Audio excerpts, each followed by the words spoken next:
Fala pessoal, tudo bem? Boa tarde, professor Carlos Brandão aqui. E hoje nós vamos continuar o estudo do Estado de Defesa para finalizar esse bloco de aulas de Direito Constitucional. Hoje nós vamos falar sobre o controle político imediato, controle político concomitante, controle político posterior e controle político jurisdicional a respeito de prisões, tá? Lembrando que, na hipótese desse caráter excepcional de legalidade extraordinária, pode sim existir o controle político por parte do Congresso Nacional, onde, ao exercer esse controle, eles justamente vão avaliar aquele critério de legalidade do Estado de Defesa, né? Então, vem aqui comigo na tela, que hoje nós vamos aprender como é realizado esse controle, tá? Pelo controle pelo Congresso Nacional, pelo controle, pelo poder jurisdicional, pelo poder judiciário e também o controle político posterior, tá? Olha só, eu vou compartilhar aqui minha tela com vocês, para vocês verem aqui o que fala a legislação. Olha lá no artigo 136, que é o que a gente está trabalhando, fala-se do estado de defesa, certo? É justamente aquilo tudo que eu já falei para vocês, que é, quando pode, na vigência, o prazo, tudo na aula um, certo? Aqui as medidas justamente de restrição de direito. Eu falei para ti que restrições são diferentes de suspensões. Aqui no estado de defesa nós falamos de algumas restrições de direitos, enquanto lá no estado de sítio nós vamos falar de restrições. E aqui nós vamos comentar um pouquinho sobre justamente o controle político imediato. Vamos lá. Professor, após decretado o estado de defesa, o presidente da República vai precisar submeter esse decreto de estado de defesa para alguém.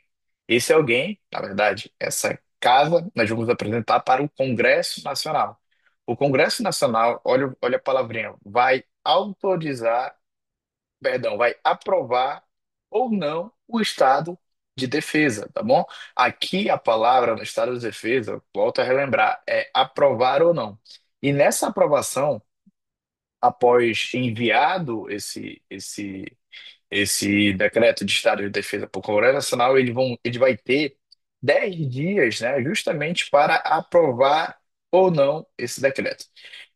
E aprovando esse decreto, vamos supor, eu enviei lá em 24 horas no prazo que o artigo 146, parágrafo 4 e 7 da Constituição Federal fala para mim enviar após decretado o Estado de Defesa enviar para o Congresso para aprovação ou não. Após avaliado nesse prazo de 10 dias, vamos supor que o Congresso Nacional fale bem assim, ok, está aprovado o decreto de Estado de Defesa. O que é que vai acontecer agora? Olha só comigo aqui na tela, ó. Lá no artigo 140 nós vamos ver uma coisa chamada disposições gerais. E aqui fala o seguinte, ó, controle político, depois de exercido o controle político imediato, que vai submeter a aprovação ou não do Congresso de Estado de Defesa para vigorar naquele decreto, aí vai existir agora, depois de aprovado, o controle político concomitante. Ou seja, nos termos do artigo 140, olha, estou mapeando para ti, 136, já falamos do 146, parágrafo 4 e 7, agora nós estamos no 140. No artigo 140, eles vão dizer o seguinte: olha, aprovamos o estado de defesa. Aprovamos. Bacana. Porém, agora nós vamos realizar o controle político concomitante, que diz lá no artigo 140. A mesa do Congresso Nacional, ouvidos os líderes partidários, designará comissão composta de 5 de seus membros. Olha lá, a mesa do Congresso Nacional, marcando aqui para vocês. Ouvidos quem? Os líderes partidários. Aqui entra aquela questão que está lá no artigo 1º da Constituição Federal, a tratarmos justamente do pluripartidarismo e do pluralismo político.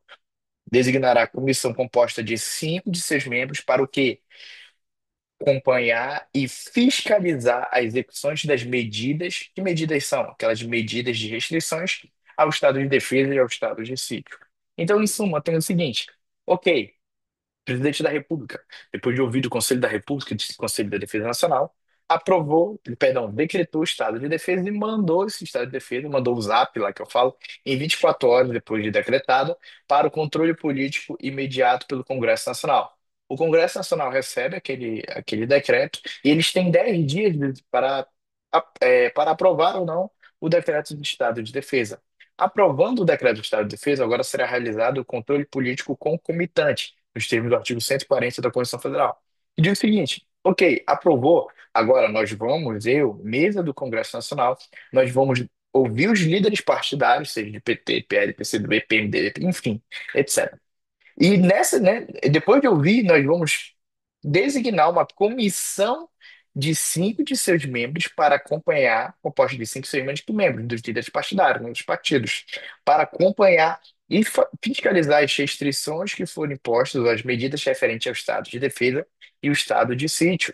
Pronto, acabamos de literalmente de dissecar tanto o decreto do estado de defesa, quanto também o controle político imediato, a partir do momento que o Congresso Nacional recebe aquele decreto para aprovação ou não. Aí, depois de aprovado, vai ser realizado o controle político concomitante, onde a mesa do Congresso Nacional, lembrando, é a mesa do Congresso Nacional, ouvidos os líderes partidários, vai designar uma comissão composta de 5 membros, né, de 5 de seus membros do líder partidário, para acompanhar e fiscalizar a execução das medidas. Por lógica, né, gente? Não quer dizer que o presidente da República tem maioria, sei lá, de um determinado partido e aquele outro partido vai ficar de fora. Não, aquele partido também vai exercer o controle, justamente fazendo o quê?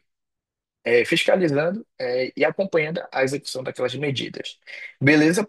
Então fechamos essa parte de controle político imediato. Vamos voltar lá no artigo 136 e vamos dissecar aqui a respeito justamente do controle político e das prisões referentes ao estado de defesa, né? No parágrafo terceiro, olha só, no artigo 136, já voltamos, né?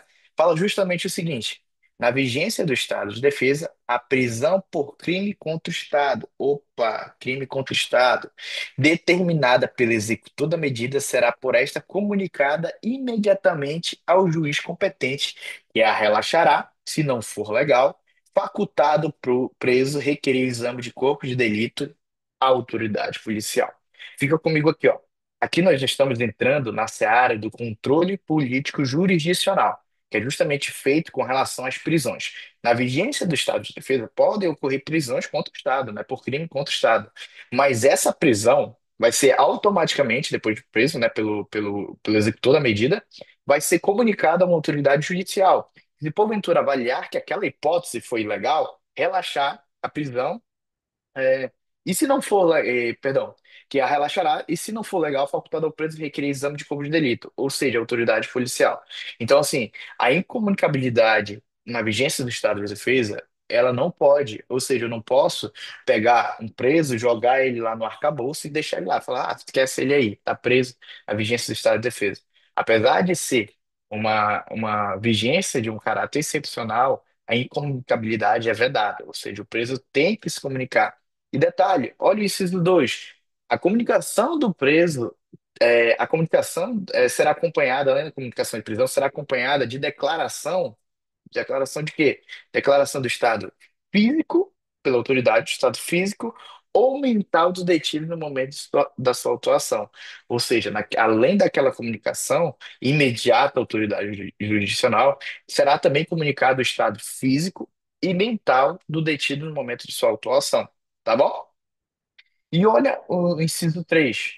Ou seja, o inciso 3 fala o seguinte, que aquela prisão feita pelo executor da medida não deve passar de 10 dias, salvo se as circunstâncias persistirem uma fundamentação da prisão.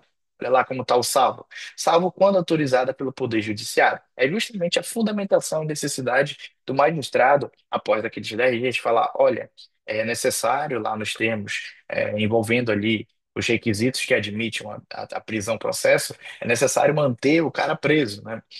Manter a pessoa presa. Aqui entra naquelas questões de prisão cautelares, né? Prisão preventiva que você estuda lá no processo penal. Mas, via de regra, olha a parte primeira, a prisão ou detenção de qualquer pessoa não poderá ser superior a 10 dias. Se passou de 10 dias e a autoridade não fundamentar a sua prorrogação, né? Quando autorizar a prorrogação, justamente cessa e o detido será posto em liberdade, né? Se porventura não for posto em liberdade, a prisão será ilegal e prisão ilegal se relaxa. Perfeita? E para finalizar, é vedada a incomunicabilidade do preso. Extremamente importante é aquilo que eu já venho te falando e que vai acompanhando. Não pode o preso ser ser incomunicável. Ele tem que ser comunicável e diante dessas comunicações deve ter o estado físico e mental dele. A prisão contra o estado justamente tem que ser comunicada imediatamente ao juiz competente, à autoridade jurisdicional. Não pode ser superior a 10 dias, salvo se autorizada pelo Poder Judiciário, naquelas circunstâncias que ele vai ter que fundamentado, porque vai manter justamente a pessoa presa. E para finalizar, nós fechamos aqui o bloco justamente de controle político imediato jurisdicional e nós vamos falar do controle político posterior ao estado de defesa. Beleza, professor. Eu vi que tem prazos lá, esgotou o prazo, inclusive é, a sua, a sua vigência, né? Teve prazo lá e foi comunicado pelo presidente da República que precisaria mais de 30 dias para prorrogar por igual período, se justificou e o Congresso foi lá e aprovou a prorrogação. Agora será exercido uma certa prestação de contas, já após o estado de defesa, pelo presidente da República. Ou seja, o presidente da República vai voltar a mandar um zap prestando contas para o Congresso Nacional. Olha só, se o presidente da República vai emprestar lá no artigo 141, parágrafo único, ele vai prestar as famosas, nós falamos, né, prestação de contas frente ao controle político posterior.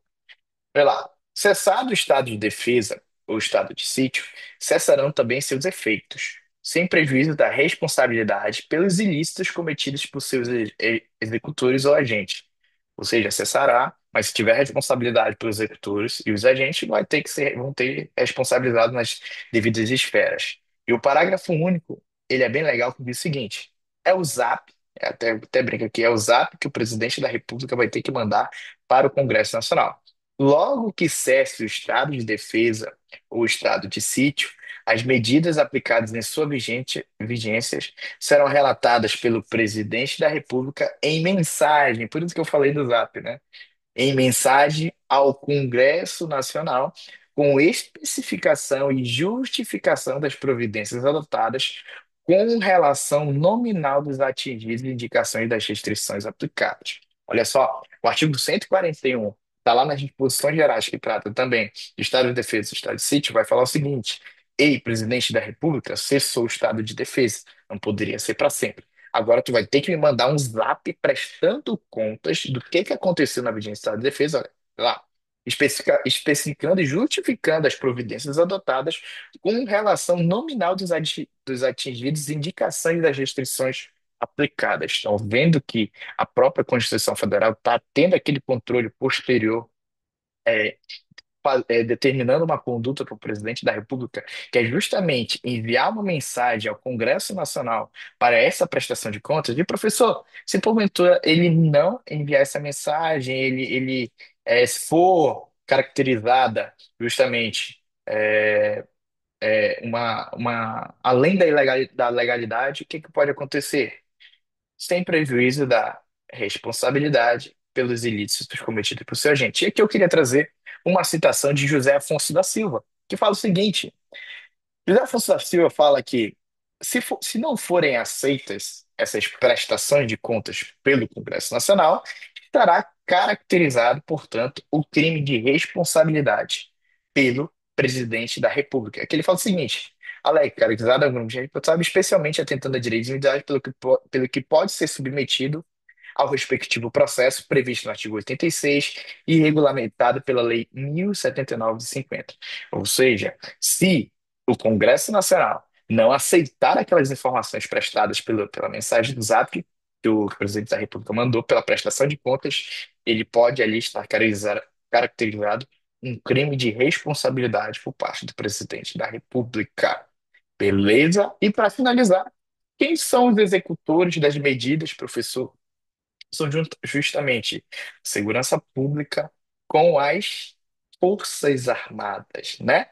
E diante disso, pessoal, nós já aqui é, a- finalizamos o estado de defesa e um panorama geral, justamente da aula um e 2. Tanto a aula 1 que nós falamos dos conceitos gerais de decreto, prazo de duração, no vídeo anterior, e agora que finalizamos a aula 2 com o controle político concomitante, controle político imediato, controle jurisdicional referente a prisões e controle político posterior, que é justamente o ZAP da prestação de contas que o presidente da República vai mandar. E os executores das medidas, conforme eu falei, para finalizar, são justamente as Forças Armadas e os órgãos de segurança pública, os denominados executores. Tá bom? No mais, pessoal, esse é o final da aula. Se você ainda não assistiu o vídeo 1, eu vou deixar no card aqui o vídeo 1 para você entender como é que se desenvolveu esse estudo do estado de defesa. E as próximas aulas provavelmente serão sobre o estado de sítio e iniciação ou introdução ao estudo do direito tributário. Muito obrigado, pessoal. Se inscreva aí no canal, ative o sininho e vamos para cima. Muito obrigado. Um abraço. Tchau, tchau.